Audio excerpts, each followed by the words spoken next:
In this episode, we have Sadie Lawler as a guest in our podcast, and we will talk about how it is to be a mom and scale a company and be a super ambitious entrepreneur.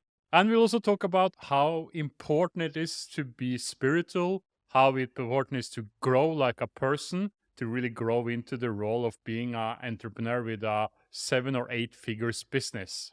So, in this episode, I have Sadie with me. And one of the things with entrepreneurship and also how I live my life is to get around people that are better than myself or on the same level or meeting people that are interesting. And I know the first time I met Sadie, it was on Gardermoen for around a year ago.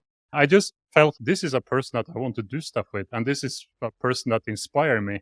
And this is a person that I've done a lot of stuff. And that's also why I invited Sadie to be on the podcast. And we have been working together almost a year now with some up and downs, but still, I think I really enjoyed to work with her. And I think she has a lot of things to talk about: entrepreneurship, life, how she lived her life. So welcome, Sadie, to this episode of Scaling Life. How did you decide to be an entrepreneur? Oh my goodness. Thank you for such a nice introduction. I was like, oh, I feel like really special, value. And it's also the same way I feel about you. I think, yeah, it's exactly what you said, to be honest. Yes, there's been some up and downs. We're in like a really good place right now. So I can't wait like for the rest. I feel like things are like really starting to flow like with our collaboration and very excited about what is to come. So I'm very glad that we did have that meeting and that we did start working together, and very excited to be here today. How did I become an entrepreneur? I have never had a real job. I did have one, like I worked at a store for 6 months, and I did work in the film and TV industry for 15 years, but I never had a job that lasted for more than a month or 2 months because everything is project based. So I always worked for myself, but I didn't have my own business. So I know a lot of people like find it really scary to take that first step, especially I live in Norway and Oslo, and I see that here people are often quite scared to leave their steady jobs and start a life of entrepreneurship. But I never really had that. To me, that really wasn't there. But you could say I've always been quite entrepreneurial, but I didn't really start my first business until I decided to quit the TV and film industry. So that was in 2014. And I had been working, since I was a kid, actually. I grew up in the film and TV industry. My mom is a producer and a writer. And I grew up in Barcelona, and I basically grew up like on a TV set since I was a kid because my mom was a single mom. There was never really any value put on like having a steady job, having a safe income. It was just like from society, yes, but not in my house growing up. It just wasn't a thing that was like a high priority thing. It was like, do what you love, have fun doing what you want to do, make sure that you're happy, like with all the chaos that also came with that. I got really tired and burnt out from the film and TV industry, and it just, my heart wasn't there anymore. And I had been on this health journey for a really long time. And I really had this feeling I wanted to start an organic grocery store in Oslo. And I grew up in Spain. I lived in New York and London for many years, and just loved having this availability of like fresh produce and just like food that tastes like it should, and tomatoes that are really tasty. And I just longed for that in Norway. I was like, I can see there's farms and things, but where is that food? Like you can't find it anywhere. And so that was like my first business. I started an organic grocery store in Oslo. I started the business, got pregnant, kept starting the business because I'd already started. And that was my first baby. I had a lot of issues postpartum that I was completely unprepared for. Like my body wasn't working properly and got no help. And so I had to get people to run the business, but it wasn't really like running properly on its own because I had just started it. And in that process, I discovered a way to heal myself from these injuries that basically all the doctors told me I wasn't going to be able to heal from. And so then I realized I can't go back to after I like completely healed myself. I was all better. Like I could stand and run and like function properly, which I was told I would never be able to do again without surgery. Then I was like, I can't go back to the store now. Like now I have to share this. This is the thing that I have to share with the world, like the store and like all the logistics and everything. And so this is my business now. I teach women of all ages how to recuperate from core and pelvic floor issues, a lot of them from issues that they've had for years that they thought they had to live with. and help them live more active and fulfilling lives at all stages of life. And that's like my real passion. And when I look back at it now, I think there's no way that I would have taken that step from where I was if I didn't have the experience of starting that grocery, of working as a freelancer for years. Cause it was just like, obviously, I have to do this. There was no doubt, or it was just like, I'll just do the first step and then I'll just keep going. Yeah, and you said it's normal in Norway. You're living in a country that are different, and I said for many years that there's something wrong with Norway Mm. and Norway and mindset and all thing. But I discovered after some years when I've been living in Vietnam for 6 years now, I figured out it's me where the problem is, not Norway, because I can never, or I'm saying that now, I can never get back to Norway because my mindset, the how I want to live life and all this thing is it's totally different from what a standard Norwegian person are.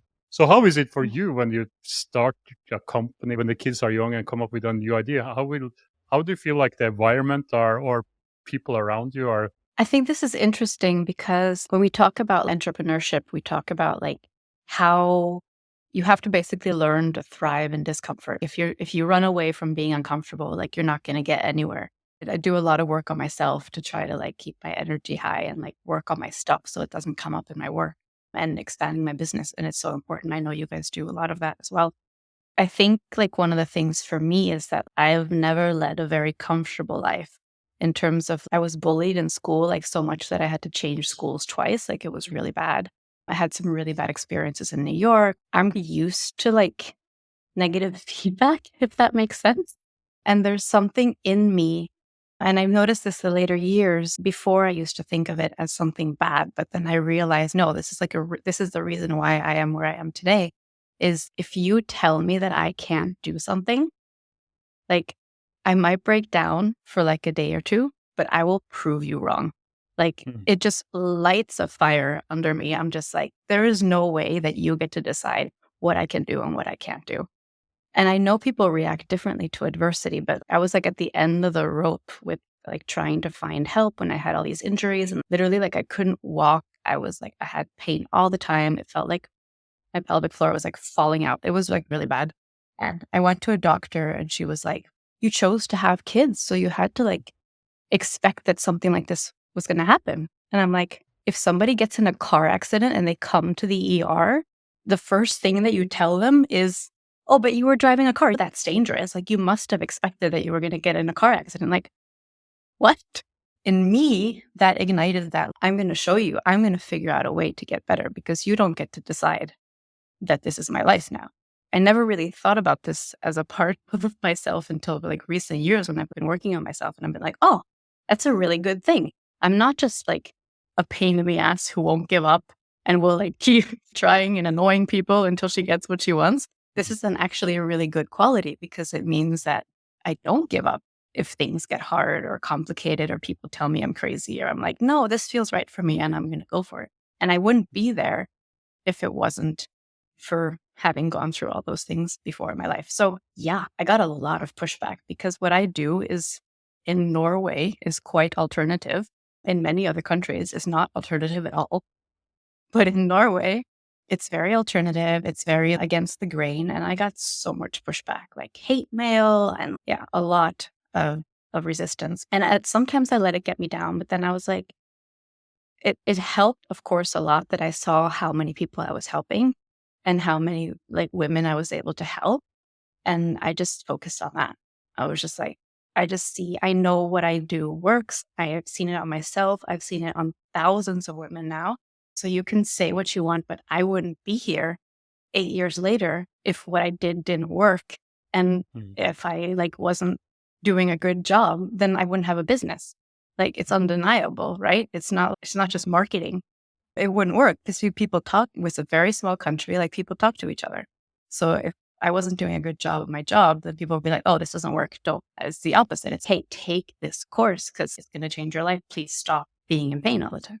I always get these questions from when I get new clients or talk with someone. Is like, oh, I have a goal to make this money in the year, or I have a goal to do this in this period of time. Is this realistic? And I always answering to be an entrepreneur is not realistic at all. So don't ask an entrepreneur about if this is realistic. It's totally doable, but it's not realistic at all. When you talk about that, you've always been like someone done things that, or you want to prove to wrong. I also have been doing that, but it's a interesting story because I did it when I was young because I have low self-confidence and I want to be seen by friends. So when I was young, it's like some people come to me and, Pettererik, you don't want to do this, or you cannot do this. And even if it was totally stupid, ridiculous, I did it. And then after a while, I start to build up like, oh, I can do things I don't believe. So do you remember when you first time got this experience of doing something that people said is impossible, or when do you remember when you got it? Or have you had it all your life? Since I was little. I don't know. When you said it now, I thought I've been doing a lot of like affirmations work lately. So like I can just hear like the affirmations that I've been telling myself in my head. And I'm like, okay, this is one of them is like, why am I such a favorite child of the universe? But that resonates with me because even though I have been through some horrible, like really terrible things that I don't wish like on anyone, but at the same time, like the times in my life when I've been like, I really want this thing, like I've always gotten what I wanted when I've been very clear about what I wanted. And I think about that since I was a little kid, like silly things like, oh, I have a crush on this kid. We were like 10 years old and he would have a crush on me and we would be like together. Or like I applied to NYU for film as a transfer student with a student aid, which you don't really get as a transfer student. And I got in early decision, which like there's like thousands and thousands of applicants. And I was like, yeah, of course I did. I only applied there. I had no backup plan. That was it. So yeah, I feel like just like going for things or like, yeah, getting jobs in TV as a kid, like getting cast in things and just be like, I'm going to get that role. And people were like, but nobody knows who you are. Like you have no experience. And the description says she's like tall and blonde. And I'm like, no, I'm going to get it. I don't know. I had a lot of years where my confidence just took a big hit, but I feel like, yeah, a lot of that has been there since I was a kid. I will say you're a successful entrepreneur, or it depends on what success is. But what is your goals and target with your business and your life? What are when will you feel like you are getting where you want to be? Such a good question. But then again, I think that's so important to be clear on. We started working together when I started getting really clear on that. And I feel like the years before, and I know a lot of people like listening to this will probably resonate with this, but like the pandemic and then the war and then the blah and the economic blah, blah, blah. Like I'm not saying, oh, your business could, but just the stress that knowing that those things were happening created in my life made me like very reactionary and like making choices out of fear, as opposed to up until then, I was making choices in my business out of what I wanted to do. And then I was like, yes, this is the next step. And then I would do it and it would work. And then something happened with my nervous system, obviously, during the pandemic. And I just got really scared of losing everything, my business, everything that I've been working on. And so I started making decisions out of like fear and stress and like very reactionary to things that were happening. And that's when like living in Norway actually really affected me for the first time because it's Mm, such a conformist society. And mm, so like everybody thinks the same things. And then if something comes out in the news, like everybody's talking about it. I'm like, do you not have different news channels? Are there not people who don't read the news? And so it's really the last year and a half where I decided to break that cycle that I'd been in for a couple of years because I really wanted to regain my peace and really define what does it mean for me to be successful? When will I know that I'm there? And the major goal for me has been like, I really need to yeah, lower my stress levels and be more at peace. And that's part of the reason why I wanted to work with you guys. And major reason why I wanted to work with you mm. guys, even though we had a little bit of the opposite effect at the beginning, but we're getting there now. But for me, if I can define that, it's not so much a numbers game. It would be like more just like comfortable profit. My focus now is more like on healthy profitability. And my goals, like for the rest of the year, is to build up like a really good buffer. So I know I have 4 to 6 months of salaries and expenses, like just tucked away, so that I know that whatever happens, like I have time to reorganize my business. Like that for me would be like an amazing weight off my shoulders. My goal for this year, and it has been for like the past year and a half, is like really systematizing my business because I've been like, I did a couple of iffy hires early on that I had to clean up. And I am really like focusing on systematizing. So things are like, we have SOPs, we have systems with how, oh, this thing came in. This is how we do that. Not just let's reinvent the wheel every single time. And also expanding my team enough. I do have a team, but I've been doing way more than I need to. And I realize now that I've been growing, I've just been drowning in admin and I can't work like that. So my goal is that I would really like, if we're going to check all the boxes, like a nice buffer, 4 to 6 months, being able to rely on my team and like giving them responsibility so that they're responsible for their own metrics. And the goal for me would be that I am like 85, 90% of my tasks or like the work that I do is either creative or CEO mentor work. So mentoring my team so that they can elevate what they're doing, but getting myself out of the nitty gritty that I have been stuck in lately, which I'm already taking steps to do. That would be like an amazing definition for me. In terms of numbers, I don't know if we're talking like specific numbers, but I did have like this like visualization that we're kind of on the way for that. But I was going to hit 30 million kroner next Mm. year. Isn't it interesting to think about when you just set a goal, it's you find a way to reach it? It's like, Mm. isn't that interesting to how it works? Because I talk with so many, oh, I don't want to set goal because I never reach it. I've really been trying to visualize a little bit more actively because I totally agree. If you can't see the goal, then you can't get there.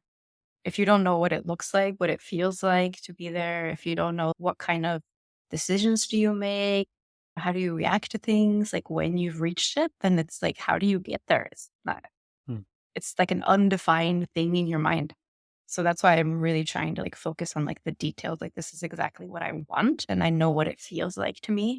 It means I can take weekends off. It means I'm not working in the evenings with my daughter being like, Mommy, why are you working again? So unfair. I can be present in my life with my family. That's the most important thing with me right now. Yeah. And you say that you had changed from living in fear to turn it around. I think so many were starting up their business or doing things or not doing things in life is because they're scared of it. What did you do to change that? What was the process for you? I'm still working on it. Fear doesn't really go away. And especially if you keep growing, then you Mm. just get like new versions of the things that you were afraid of, but they just get bigger, but you just get better at handling them. And you're like, oh, it's this thing again. Interesting. Let's see what I can do about that. I've used so many different techniques and I am like, I'm so grateful that I've like had people that I have come in contact with who have helped me through different things. So one of the techniques that I use a lot, I don't know if you've heard about this, but it's called theta healing. In the States, I think there's a modality called rapid resolution therapy, which is quite similar. It works like on the Okay. theta waves of the brain. So it's basically like I was in therapy since I was a kid. I've been in therapy my whole life. This is like doing like 20 years of therapy in 2 hours, if it works well. So it's like all the patterns, you always have all the things that we're not really aware of. So like you want to make 30 million kroner, but you have an ingrained belief in your system that's like people with a lot of money are bad people. Making money makes you evil, which you've just like grown up with, or like people are always fighting about money. If you grew up in a house where like people are always fighting about money, so like more money equals more problems. So if I want this thing, but like my system isn't like, and so just working on aligning those things. So deconstructing those beliefs that are like making it clash. That's been an amazing tool for me. I've also done a lot of breath work, tried to surround myself more with people who have achieved those goals and more Mm. so that it feels like my goals are like really small in comparison. Mm. So joining masterminds and just like surrounding myself with more of that energy where I'm like, they're like 30 million kroner I did like 10 years ago. Like that was so, now I'm like here and I'm about like these kinds of issues. I'm like, oh, okay. So yeah, it's been a combination of all of these things really. Meditation, visualization, hypnosis. I do some hypnosis as well. Yeah, I use everything. If I find like a new modality and I'm like, oh, this can help me get rid of something that is holding me back, like a pattern that I'm stuck in, something that keeps coming up in my business. Like there was a while where I kept choosing wrong people. And I always ended up in the same situation. And then I was like, why is this happening? Like, why am I doing this? And I couldn't figure it out. I was like, oh, I finally found like this perfect person. And I was like, no, it's like, completely wrong. And everybody around me was like, I could tell that this was the wrong person for you. And I'm like, how? I don't understand. Stuff like Mm. that. We're just like blind about it and getting help with that. That's been, yeah. So I'm very fortunate that I've been able to, yeah, find people who've helped me along the way as well. Yeah.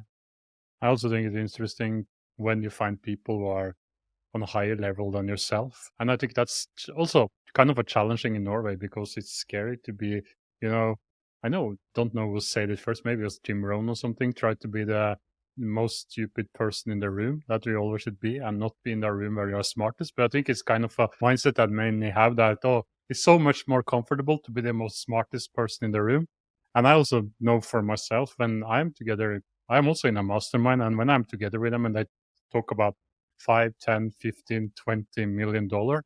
It's like in the revenue per year, and they do the same like me. I'm starting to think, oh, if they can do it, they are not more special than me. So why can I not do it? But if you are together with someone who are on a lower level, they think you're crazy, stupid, and not have anything. So I think it's really important. This is kind of Robert Kiyosaki thing. Also, you can it's rich dad, poor dad stuff. But someone will say like, oh, I can't be entrepreneur now because I need to take care of my family. I need to be a mom. Or someone else say, I need to do it now when my kids are small. But how do you combine it? How do you keep the family together and have time for your family and also being so ambitious as you are, Sadie? Mm. It hasn't been easy. And I don't think, especially if job isn't a hobby, my job pays for all of our bills. It pays for our house. It pays for our lifestyle. I don't have regrets, but now that I'm like really working, like getting more peace with myself and creating more peace in my life and my work, I did have, especially those years during the pandemic and like the time after where I was like really worried about if things were going to go well or what was going to happen. I did let a lot of that fear go into my relationship with my daughter and like prioritizing work and having to push her away at a time when she was too little to understand. Like now she understands and I can be like, hey, I really have to work. And she'll be like, that sucks, blah, blah, blah. Okay, fine.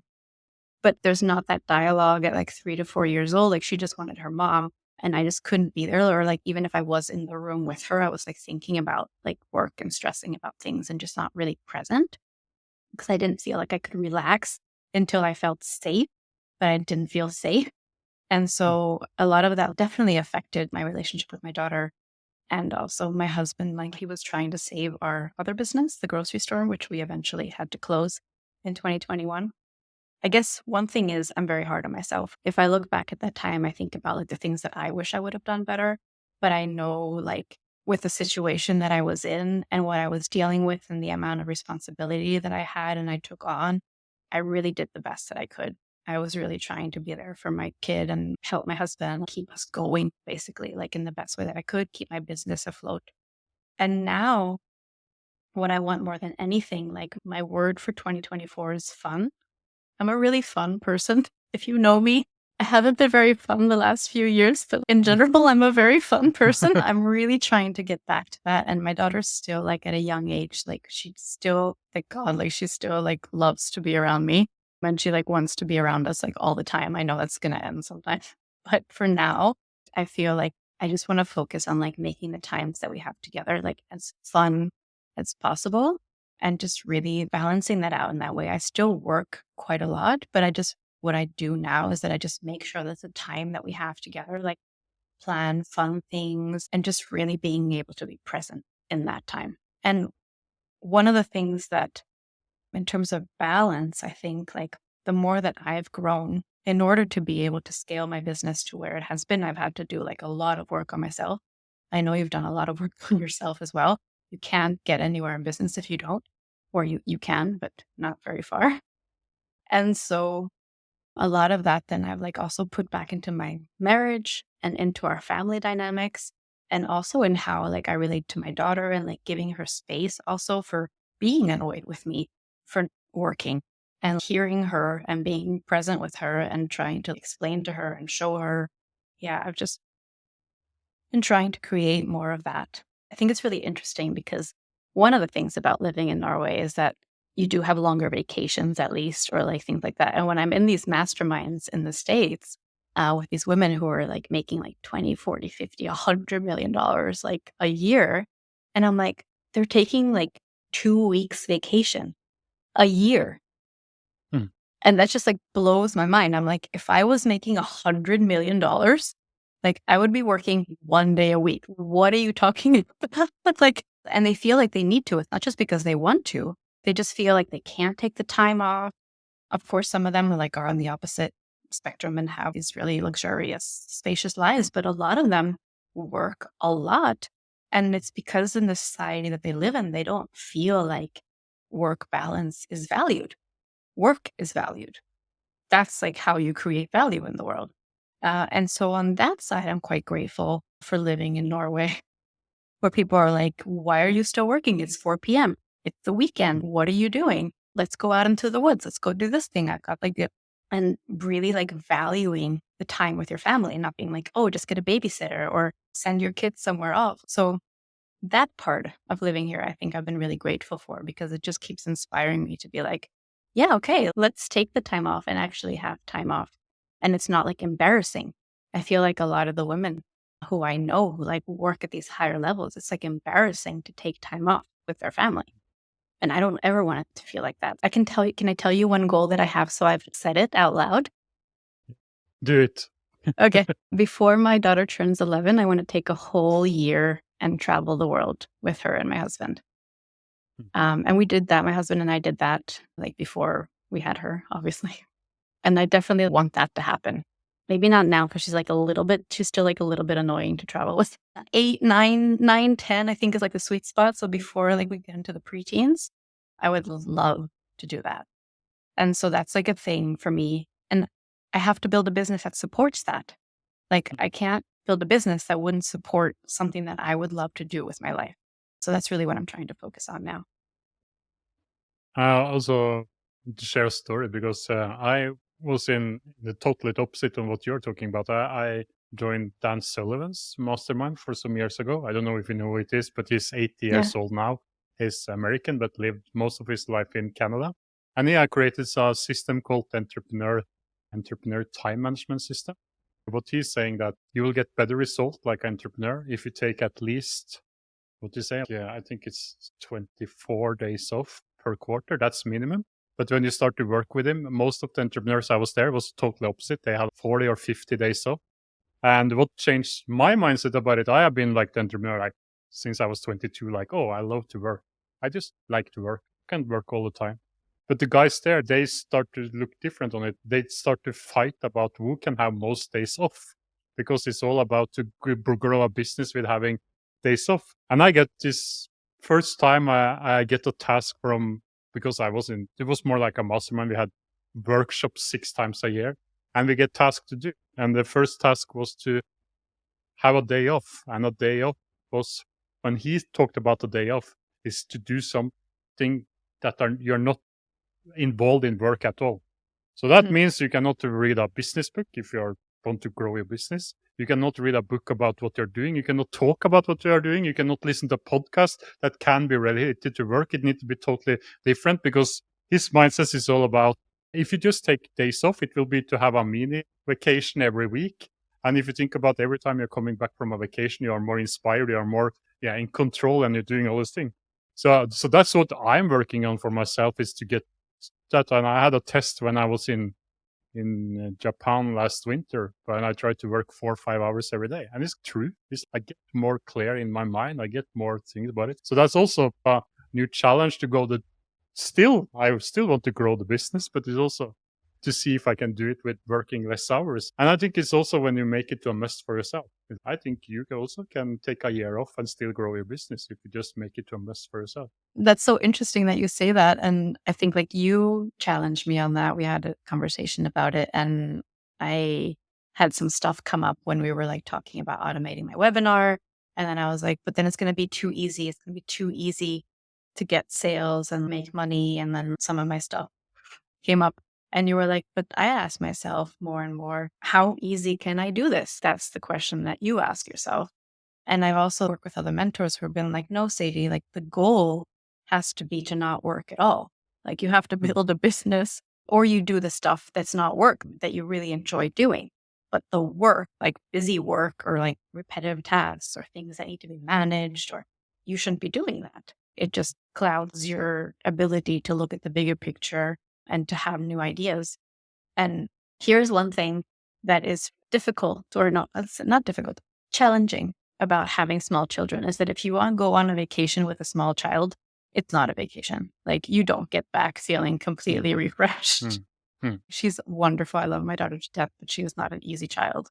She's going to go far in life. She has a lot of opinions, and I try not to squash them, which involves a lot of emotional work and dialogue. And she's very smart. And so there's a lot like going on. And she's very interesting and interested in life, and she has FOMO all the time. So everything is like big. There's no like chill. She has no chill. If I think about what would I do to get that feeling, I have to do things on my own. If I want to be like completely refreshed and come back and feel like I'm inspired, I have to be alone or I have to do something for myself, which is why I'm going to the States now. I leave on Sunday to go to this mastermind. And then I put in like a day or two at the end where I just get to integrate and be on my own. And just, I'm not like pretending I'm single, but I'm just like, I feel like going out for coffee. Okay. And then I just go out the door instead of having to negotiate with an 8-year-old for half an hour about putting her shoes on.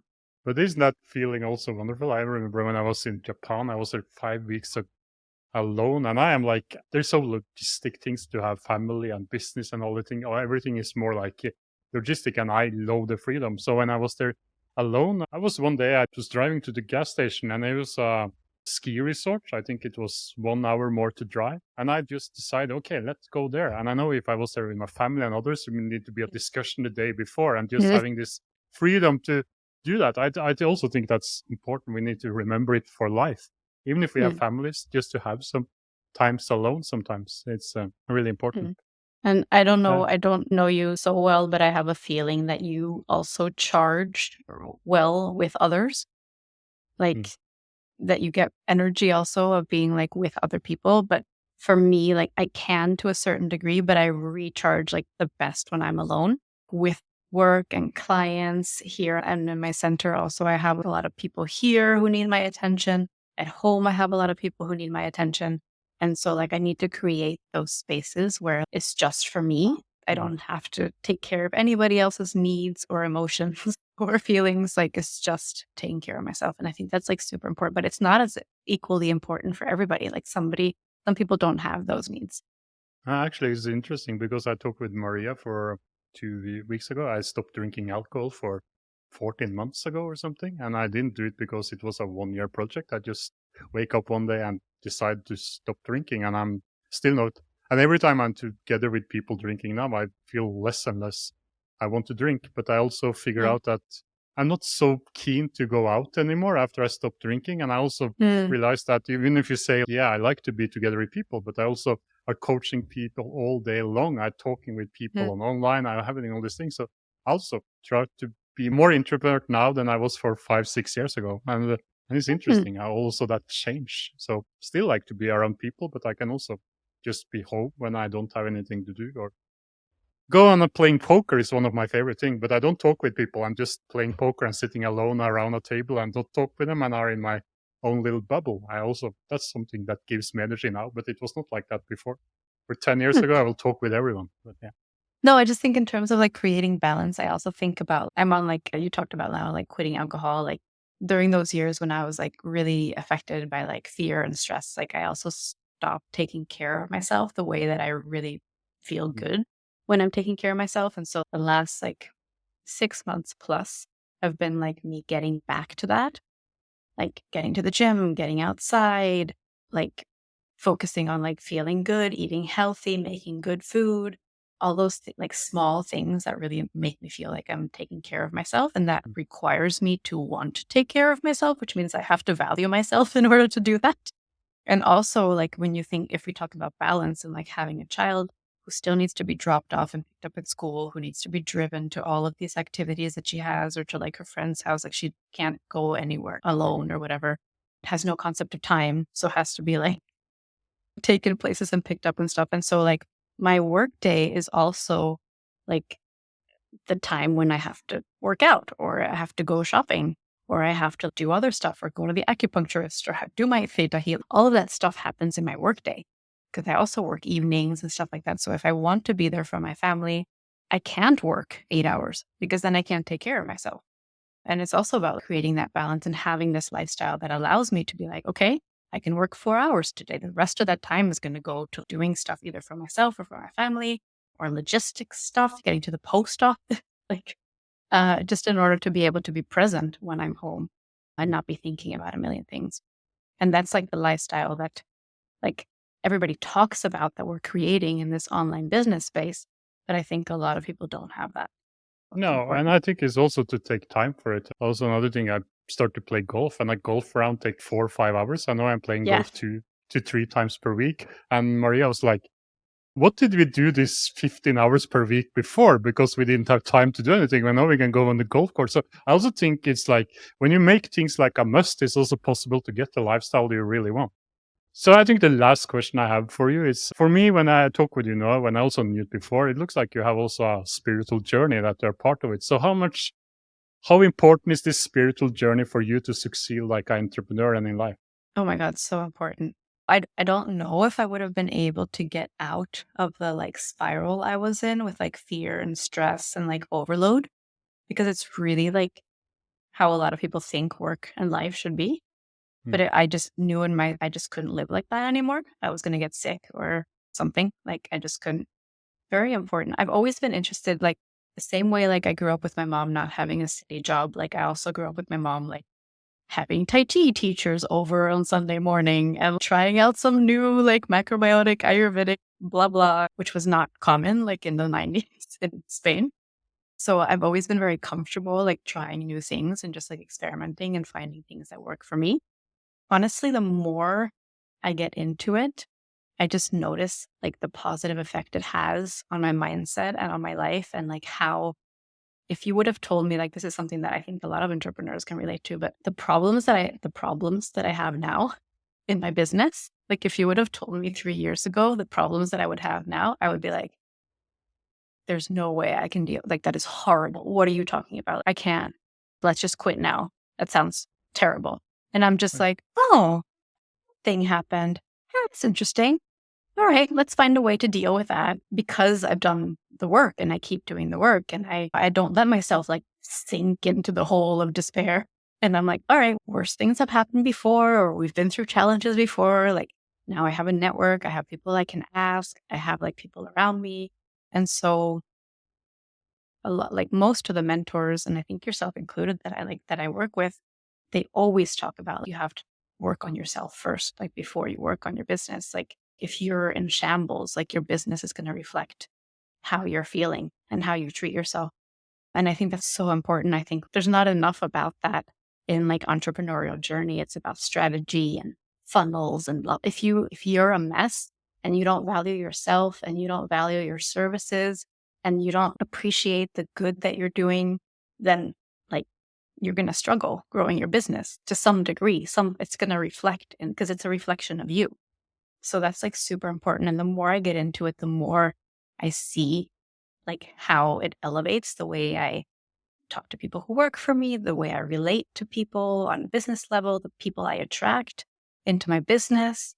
So yeah, I'm like super into all the woo stuff. And I will try anything because I'm like, yeah, why not? If it's going to help. Yeah, it's just really interesting. Do you have any favorite things that you try or that you do to like work on yourself? Not really spiritual, what I'm going to say now, maybe, but I got this thing for 7 years ago that I saw people who are 70 or 80. Someone are living like they're 20, and someone are living like they are. You meet someone who are 40 and live like they're 80. And I figure out for myself that I want to be the person who are living like they're 20 when I'm 70, 80. So first of all, I decided to do something that I feel is uncomfortable every year. That could be sport. It could be mental thing. It could be everything. Someone that I believe I cannot do, I will try it out. So that is always, so I'm crossing out something that I want to do that are challenging for me.